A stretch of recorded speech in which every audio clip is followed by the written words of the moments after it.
Hey everybody, good morning. I'm glad to see you today. Welcome to my space. I'm not home, I've got an early meeting, so I decided to do this live stream from my beautiful office in McHenry.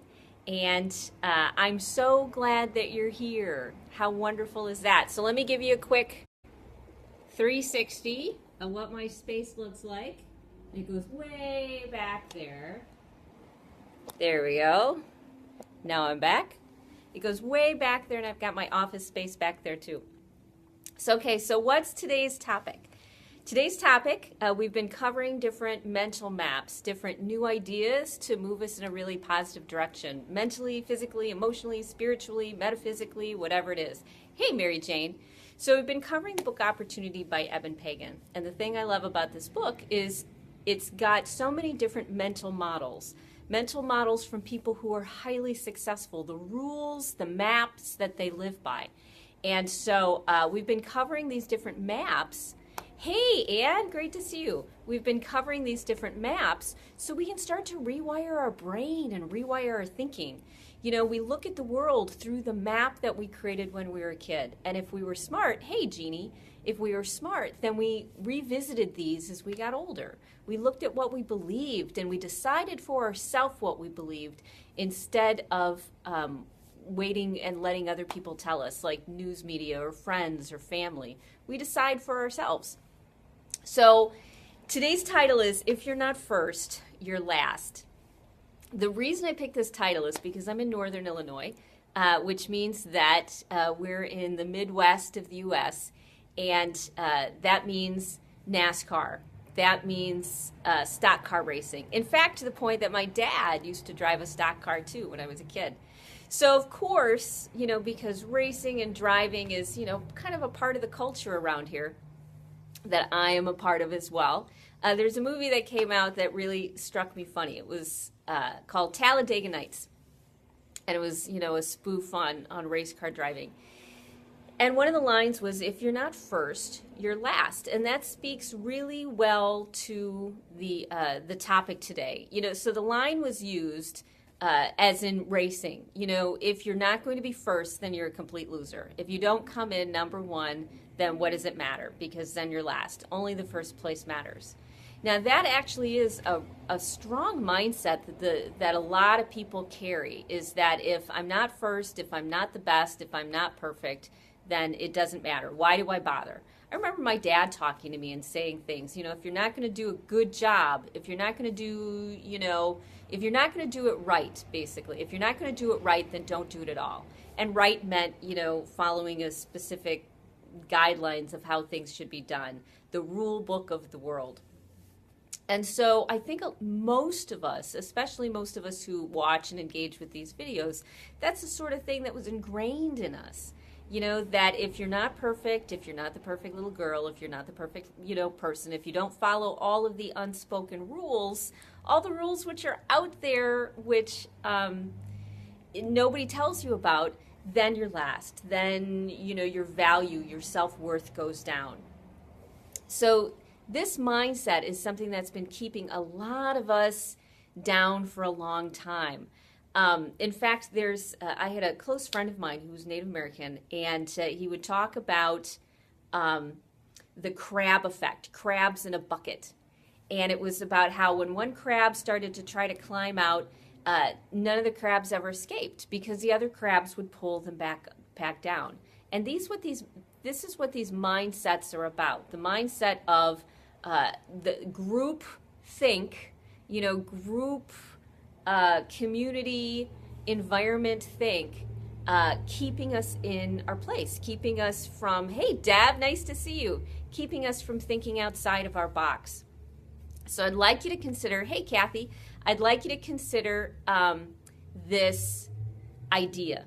And the idea is the people that you surround yourself with, if they're at the same level of intention and caring and thoughtfulness, you want to surround yourself with people who will not only lift you up emotionally, but lift you up in a mental, in a life skills, in a lifestyle sort of way.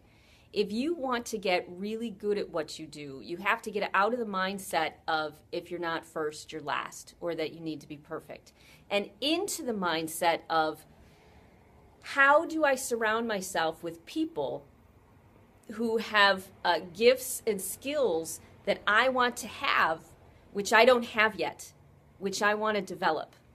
You know, when I would study up north in Michigan, one of the reasons it resonated with me is because there were these rules and I felt like I could follow them, you know, and I felt like, okay, it continued to feed, you know, let's say my own personal brand of dysfunction. To go to the next level, to go to a higher level of health or job or relationship or enlightenment or quality of life, you really need to stop being such a lone wolf and such a great independent and pull together people who have different skills, different talents, and learn from them. Immerse yourself in their world. One of the things, Deb, my friend Deb's on, and she is a producer, director extraordinaire. And that's something really magical about when you put on a play or you do a musical production of some sort. And what it is that everybody has a different job. Everybody has a different, hey, Christine, they have a different skill and a different gift. And May Tui's here too. How nice. So all of these people in a play, they've got things which support one another. So there is a place for the person who is detail-oriented, and there is a place for the person who is more aware and sensitive to the thoughts and feelings of the people around them. It's not about finding people who are like you in your personal life and in your world. It's about finding people who are not like you. You know, they've got enough of the same core values, let's say, of kindness. Hey, Dennis. Of kindness or communication or wanting to move forward, but they're higher level thinkers. They're people who have developed a skill, developed a quality and a mind map, a way of thinking that is really, that will move you forward. It's not about you matching what somebody else is doing. It's about you taking these great pieces of information and skills and tools from the people you surround yourself with, so that it can take you to a whole nother level of thinking, a whole nother level of living. You know, there's level and level and level and level, and it doesn't stop. We actually do keep integrating and keep evolving and keep getting bigger. You know, we think that this is all there is, that the people we're surrounded with, and this is what the world looks like. But in reality, science, what science is telling us is that there are more levels that we haven't even discovered within the human mind and the body and our environment, things that we can do, that we're capable of doing, but no one's ever taught us. We just haven't learned that way. And so it's important to find the people who have learned the things that you want to know and to become friends with them, to collaborate on projects and partnerships with them, to reach out and do coffee. Because if you want to make a shift and make an impact in how you live your life, you really do have to think differently. And the way to think differently is not necessarily to go into a dogma. You know, 12-step program or other programs like that are really great, usually in the short term, unless you really become an anchor, a powerful anchor in that group. But otherwise, it's important to surround yourself with people who, you know, maybe are a little bit arrogant or who are detail-oriented or maybe on the, you know,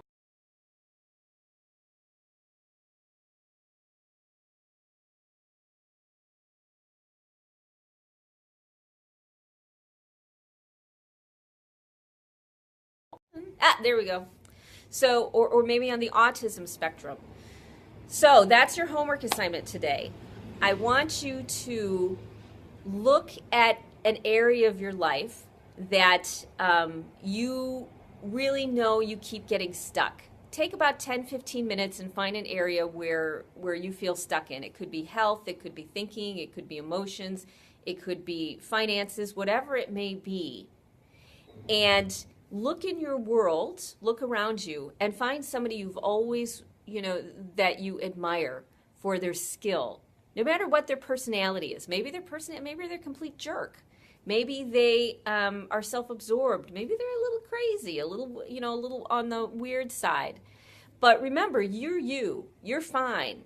You're going to be okay, which means that you can go and interact with people who are different from you, because you'll be able to hold your own and instead glean the information you need from them, become friends with them, develop a relationship with them, work on a project together, because that is what will take you to a higher level of transformation, which is what you're looking for. You don't want to keep living this life that you're living. You want to take it, you want to constantly be evolving and growing and taking living life to a cooler level than it has before. And this is one of the best ways. Stop thinking if you're not first, you're last, and start looking at how can I surround myself with people who will challenge me to be a higher, greater, cooler version of myself. And maybe it's the self that you were 20 years ago. Maybe it's a new evolved you, a new chapter of your life. And that's great too, because life is about living. It's not about maintaining or sustaining or surviving. It's about continuing to live and bringing as many people along with us as we can. Okay? So that's your homework assignment for today. Like, love, share, comment on other people's comments, and I'm so glad you're here, and I'll see you tomorrow. Bye.